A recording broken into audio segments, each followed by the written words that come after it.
Assalamualaikum warahmatullahi wabarakatuh. Kami dari kelompok 4 dengan beranggotakan saya sendiri adalah Dike tadi. Saya Desi Sutira Ayu. Saya Hanifah Salim Adit. Saya Elisa Ramadhani. Saya Fadiyah Ramadhani Budiman. Dan kami akan memberikan tutorial perancangan dan pengelolaan film dari perpustakaan kami yang bernama Jalan Tinipal Library. Video ini kami buat untuk memenuhi penilaian akhir semester pada mata kuliah otomasi perpustakaan yang diampu oleh Profesor Li Anissa. Baiklah, langsung saja pada tutorial videonya. Baiklah, tutorial pertama yaitu pengaturan sistem. Pada sistem terdapat pengaturan sistem. Kita ubah dulu nama perpustakaannya menjadi nama perpustakaan kami yaitu Jalan Tinipal Library. Kemudian kita masukkan logo perpustakaan. Atur bahasanya ke bahasa Indonesia. Centang tampilan judul terpilih di laman opa. Selanjutnya pengembalian kilat kita buat dimungkinkan. Pembatasan akses dimungkinkan. Pemeriksaan hanya untuk explore terpinjam dimungkinkan. Setelahnya simpan perubahan. Selanjutnya pengaturan tema dan moto perpustakaan. Pada sistem kita klik tema, kemudian kita pilih default. Pilih iya pada aktifkan tema ini. Pada nama kita pilih tunjukkan. Transisi antar gambar kami pilih terbakar. Animasi gambar kami pilih random. Keterlambatan 1000. Pada peta kita ganti dengan lokasi perpustakaan kami. Untuk deskripsi peta disesuaikan pada bagian tentang kami. Kami menuliskan moto perpustakaan. Selanjutnya tekan simpan. Selanjutnya masuk pada bibliografi. Pertama kita klik daftar bibliografi. Karena masih kosong, maka kita akan menambahkannya. Kemudian kita klik tambah bibliografi baru. Kemudian klik tambah bibliografi baru yang di ujung kanan. Ketik judul buku, misal Laskar Pelangi. Tambah penulis, tuliskan nama penulisnya. Insert to bibliografi, maka nama penulis akan tersimpan. Di kolom edisi kita buat cetakan pertama. Kemudian local item buat 8. Klik add new pattern. Pada prefix kita ganti jadi B. Suffix kita kosongkan. Nomor serinya kita buat S. Kemudian save. Lalu kita pilih pattern yang ada. Selanjutnya kita tekan option. Pilih lokasi di my library. Lokasi rak 800. Tipe koleksi pilih textbook. Dan sumbernya kita pilih hibah atau hadiah. Untuk ISBN sesuaikan dengan buku. Masukkan penerbit sesuai buku. Dan tahan terbitannya serta tempat terbitnya. Lalu isi deskripsi kolasi, masukkan klasifikasi sesuai buku dan nomor panggilnya. Kemudian kita klik tambahkan subjek dan tuliskan subjek buku. Kemudian insert. Untuk cover kita tekan browser, kemudian pilih gambar di penyimpanan. Setelahnya kita save semuanya, maka data akan tersimpan. Selanjutnya pengelolaan bibliografi mark as RU. Selanjutnya kita tambah bibliografi melalui mark pada searah kita contohkan dengan judul bumi. Kemudian kita tekan search. Lalu kita pilih koleksi yang ada covernya dan kita tekan save. Kita lihat pada daftar bibliografi koleksi kita. Tambahkan yang belum ada jumlah kopinya. Kemudian kita edit. Kita isi bagian edisi dan kita pilih pola. Kita isi jumlahnya 5. Kemudian kita klik option, pilih lokasi di my library, isi lokasi rak, pilih tipe koleksi dan sumber bukunya. Jangan lupa memasukkan tahun terbit dan ubah bahasa ke Indonesia. Klik update. Selanjutnya pengelolaan bibliografi Z3950 SRU. Kemudian kita menambahkan bibliografi melalui Z3950 di pencarian kita. Contohnya Andrea Hirata. Pilih tipenya penulis dan tekan search. Kemudian kita pilih salah satu. Kemudian save, lalu edit lagi seperti langkah sebelumnya.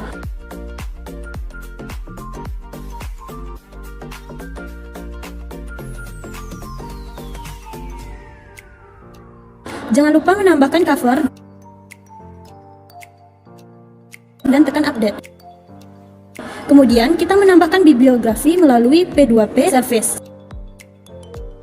Kita pergi ke master file dan scroll sampai bawah.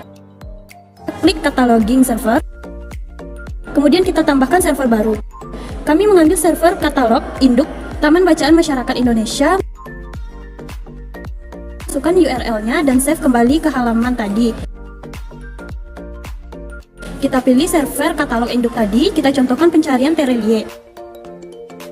Kita pilih salah satu kemudian save. Tidak lupa kita edit seperti langkah sebelumnya.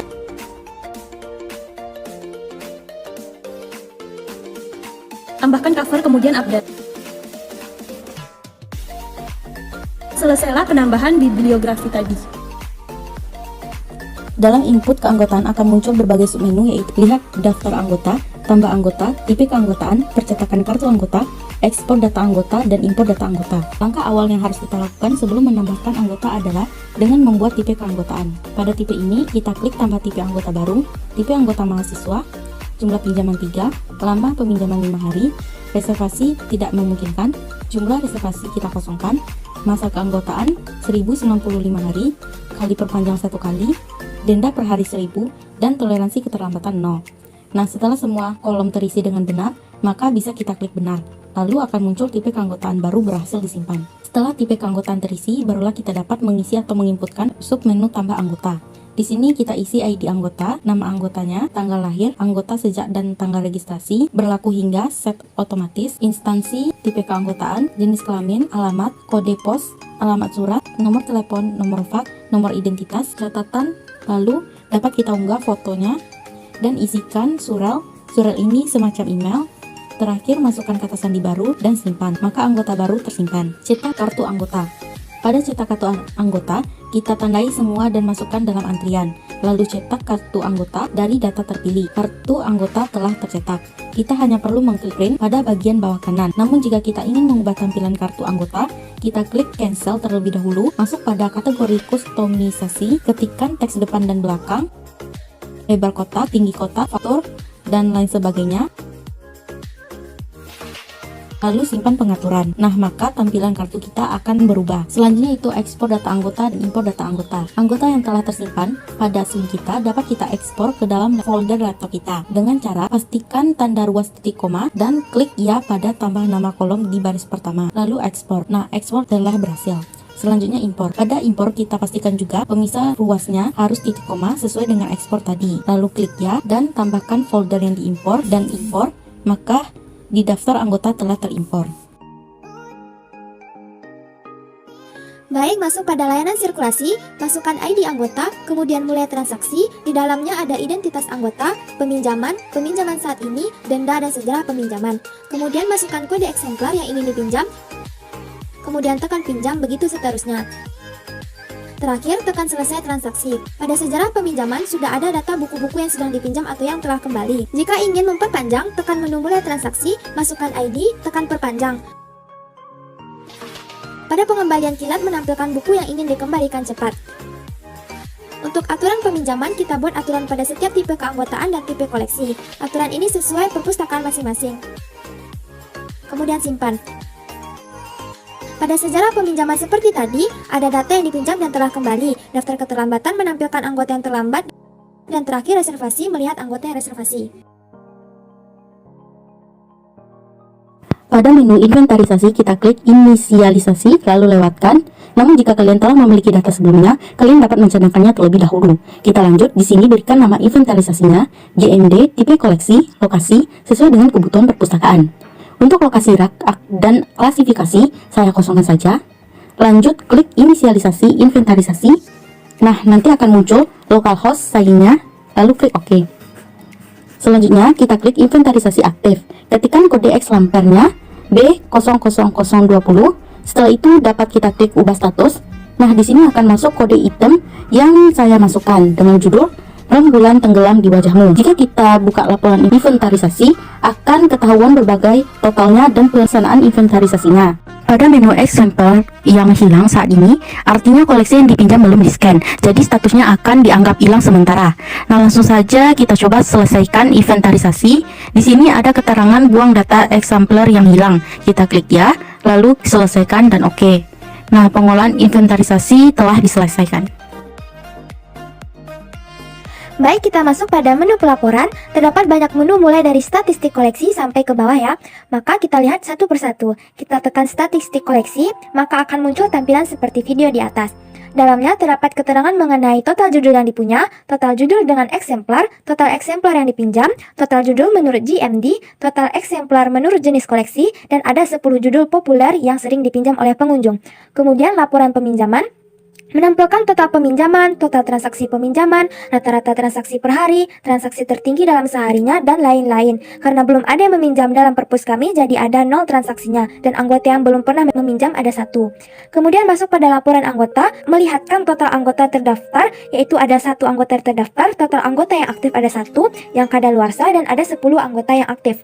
Kemudian masuk pada laporan lain, ada rekapitulasi, menampilkan rekap judul dan koleksi. Kita coba lihat berdasarkan tipe GMD, terdapat teks dengan 3 judul dengan 8 eksemplar.